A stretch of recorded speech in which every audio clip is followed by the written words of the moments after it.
தான் பிரதமர் ஆவாஸ் யோஜனா திட்டம். இந்த திட்டத்தின் மூலம் இதுவரை 4.21 கோடி வீடுகள் மக்களுக்கு வழங்கப்பட்டுள்ளன. இந்த திட்டம் 2 பிரிவுகளாக இயங்குகிறது. ஒன்று நகர்ப்புறம், மற்றொன்று கிராமப்புறம். கிராமப்புற பகுதிகளில் மட்டும் இதுவரை 2.94 கோடி வீடுகள் கட்டி முடிக்கப்பட்டுள்ளன.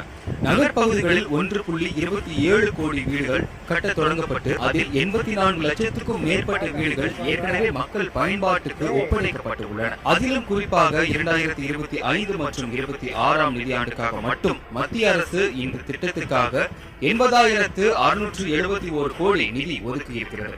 இது கடந்த ஆண்டை விட 18% அதிகம் என்பது குறிப்பிடத்தக்கது.